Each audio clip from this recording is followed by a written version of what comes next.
Hello, I'm Matt Williamson. How's it going today? I am doing well. OTAs are in the books, and then back at it with minicamp next week. So we'll be broadcasting from down there Tuesday, Wednesday, Thursday. Today is mailbag, and as always, a lot of really good questions. So Steelers Toro comes up with this, which it looks like he AI generated and asked it, and I'm sure it's true, but he asked me, are Highsmith and Watt the greatest outside linebacker duo ever? I don't think he's talking about in Steeler history. I don't think he's talking about in the league as we speak. I think he's asking me, are they the best pair of edge rushers teammates that ever lived? I'm not willing to go there, but he does have this little chart here that's their peak year, 2022. Highsmith and Watt combined for 28.5 sacks, which is 2 better than Freeney and Mathis in 2004. Von Miller and DeMarcus Ware had 18.5 in 2015. Bosa and Ingram for the Chargers had 23 in 2017.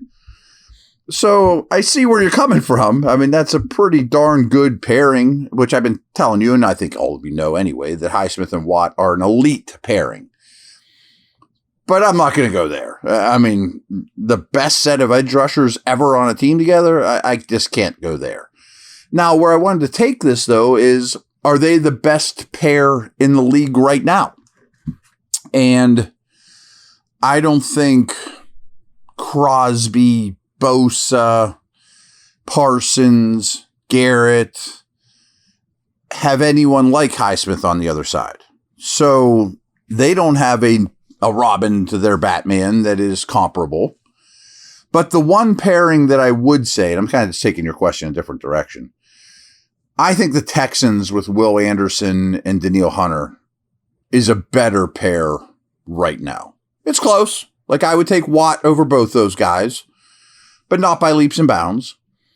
But I would take both those guys over Highsmith, not by leaps and bounds, but by a pretty noticeable margin.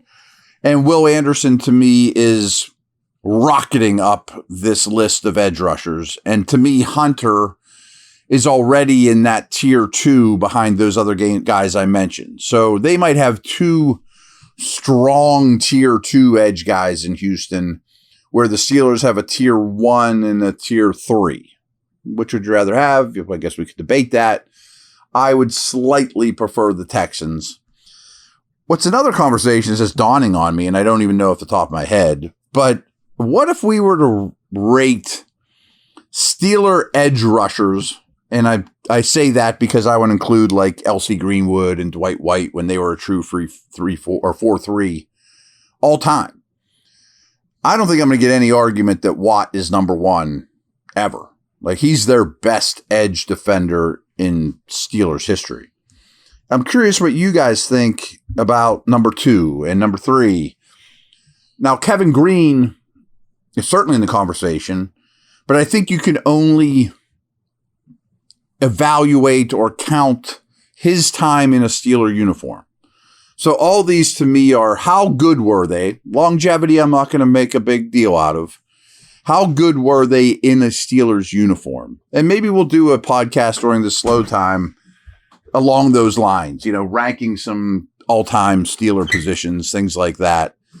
But I lean towards Watt would be 1. I think Harrison is probably 2. I mean, his peak was ridiculous. And then I'm probably between Lloyd and Green for 3 and 4. Because I know Green wasn't here long, but he was pretty awesome when he was. Probably Porter after them, then Gilden. That might be leaning Dwight White and Greenwood, shortchanging those guys a little bit, but they were also a little before my time. So I'm trying not to hold that against them. And then like a Hagens would be behind those guys. Woodley's in the conversation. I'm probably even missing somebody. But I do think it's pretty clear that Watt is number 1. I mean, I think that's pretty obvious at this point, right? And that's some awesome company we're talking about there. BetOnline is the world's most trusted betting platform and your number 1 source for all your sports betting action. With the largest selection of odds on everything from the NBA to NHL playoffs to MLB to UFC and boxing, BetOnline is you covered for all your online wagering info. In between games, head over to the BetOnline Casino with all the top Vegas-style games, including poker and live casino. BetOnline, the game starts here.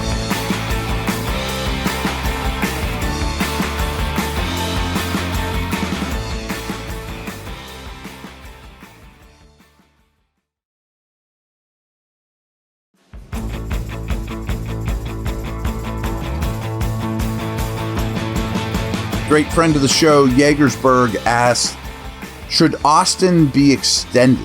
He was really solid last year. It's a really good question, and I hadn't thought of him in that light yet. Partially because I think you could get him basically on your terms after this year. But he might want to test the market, and I definitely think he's ascending. I think his inside-outside versatility is really valuable. I'm very comfortable with him in a perfectly built wide receiver room, which they don't have, as your number 3. Metcalf a 2 and Austin's your 3. They have the money. Give him 2 more years. I'm pretty cool with that. And I say this a lot, and I brought it up with Jaylen Warren in the past, that some of these dudes, Warren was undrafted and Austin wasn't, but still, by NFL standards, neither one of them has a boatload of money in their personal bank accounts at this point. That if you give them a nice bonus now, you might get them for 80 cents on the dollar. Just because money in their pocket now, when they're not super wealthy by NFL standards, is a good time to buy on these players. You know, I wouldn't mind throwing 1 more year on Warren's deal. I wouldn't mind throwing 2 on Austin's. It's also a punt returner. If he's your 4, you're really living large. And again, I think he's ascending. So I think that's a good idea. And along those lines, Bruce happens to ask, do you think Elliott gets an extension this summer? I don't think there's been a bigger impact player, free agent in recent memory for the Steelers. And he's turned a big weakness into a strength of the defense. I don't see how anyone could let him walk and not try to tack on 2 years. We have talked about this a little, and I would be in favor of it as well. I would be shocked if we look at Elliott as, oh, he was a 1-year wonder, flash in the pan, Steeler, you know.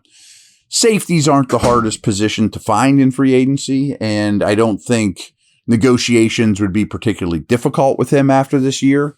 I bring that up for both these guys because, you know, what if they blow out their knee in week 12? You know, and like something like that could happen, and then you're like, man, we gave him a signing bonus. But all in all, I'd love Elliott to be around for 2 more years.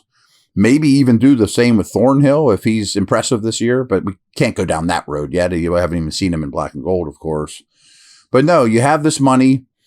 You don't want to get too old with all these extensions, but not that either one of these guys is putting you in that kind of jeopardy.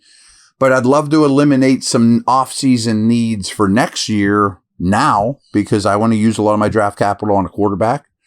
And I think Elliott was a perfect fit next to Minka, and I think Austin's a really good player too. So, yeah, very good ideas. I don't have any qualms with that at all. I would assume if any of these moves are to happen, I just know how the organization works. Watt's first in line. You know, like they're going to have to wait their turn. It's just how they do these extensions. Watt's going to get done, I'm sure, before opening day, but sometime during camp at the latest, maybe even tomorrow, who knows. And then you could start looking at these smaller deals. But I won't think any of these things will happen soon. But I am going to keep some of these. I haven't given the extensions as much attention as I have to, because it's a little early. And that's a good thing. Usually something I really start thinking about during the real downtime. That's around on the horizon here. But I think these are both really good ideas. And again, if Warren would give you 1 more year at $5 million or something, I'd be in on that too. Our man Michael Odesso asks, is Frazier already the best center in the division? Where does he rank among centers in the league? Great question. I'm still going to put him behind Linderbaum, but really close. I think Linderbaum's awesome. He's undersized. He's also a wrestler, super quick, great with his hands, technician, phenomenal feet for a center. Linderbaum, that is. And he's got a little bit of a bigger body of work. So if they're close to a tie between those two, which I think they're close, I'm going to give it to the guy that's done it more than 1 year. Fair. I think that's fair. Who else would I put ahead of Frazier? Ragnow just hung it up. I would have put Ragnow ahead of him, but he doesn't count anymore. I'm putting Creed Humphreys ahead of him. Maybe another. I think Graham Barton is in the conversation, his draft mate in Tampa Bay, who went in the first round. So top 5 to be kind, maybe top 3, and maybe number 1 this time next year, or number 2, That being said, I don't think he's Dermontti Dawson, but I think he's going to be yet another center in an amazing long list of awesome Steelers centers, probably for 10 to 12 years. Pretty great. Last one I got for you, another outside linebacker question from Michael Bradley. I feel like we have too many outside linebackers now that Leal is an outside linebacker. Might Sawyer be asked to play a little Roberts-style inside linebacker? Maybe I missed it, but being at camp, and it is difficult, I've told you many times, it's harder for me to watch the defensive players because they're 2 fields away and I'm on the air and I'd have to look through a million huge bodies to see them. I think Leal's a D lineman now. I'm not saying the outside linebacker experiment is over, or maybe they announced something that I just missed. Michael's on top. Michael's talked about, he's sent in a lot of questions and has followed us a lot. So he might know something I don't. Or the Steelers announced he's an outside linebacker, or on the depth chart is he considered an outside linebacker. But he looks bigger. I think that he's put weight on this offseason to be an interior D lineman. And I don't think Sawyer's going to play off the ball at all. That's just not really his game. I think Harrison will do that Roberts stuff. And maybe not quite as well, but he's a real between the tackles thumper. And he's your 4th inside linebacker. I don't think you need to do that experiment, especially with a rookie. Sawyer's growing on me, by the way. Side note. I know I was a little rough on him on draft day, but he's growing on me. But back to Leal, I always make a list going into training camp or around this time of year of who are 4 or 5 make or break Steelers. Like, it doesn't mean their career's over, but like, for example, Loudermilk was on there last year. Like, you kind of have to go or get off the pot at this point of your career. I even put Austin on that list last year, and I think Austin proved, he's a keeper. Just rewind 10 minutes. We just talked about that. Loudermilk didn't really change my opinion in a year, and the contract they gave him very much reflected that. But including Loudermilk, they now have about 9 deep in their D-line room. Cam, Benton, Harmon are making the team. I'm sure Black's going to make the team, but the Lowrys, the Logan Lee, by the way, we sat down with Logan Lee today, really likable guy. And I know no one asked about this, but I can promise you the Steeler organization is higher on Logan Lee than you listeners are. I'm not saying he's next Cam Hayward, but they like him a lot. So all of a sudden, if you keep 6 or 7 D linemen, back to Leal, what's he do for you? So this is really, Leal's going to lead my make or break year list of Steelers because there is talent there. I thought he was playing pretty well and flashed a lot of ability before his latest injury. But before you know it, it's rookie contracts expired. Is he just clogging my roster? Drafting people at that position. It's a crowded room. Maybe one of those guys you turn into a late draft pick in camp instead of cutting them. But I think Leal, and again, please correct me if I'm wrong and I missed something, is going to be a D lineman. And that's a crowded room for him. That being said, I think he can rush the passer on 3rd downs. And I think that there is talent there. He was a very highly recruited guy. But you can get lost in the wash pretty easy in this league. And he's in danger of doing that. All right, guys, that's my last one for the week. And other than that, I will record something Sunday so you have it in your ear holes on Monday. All right, enjoy, everyone. Take care.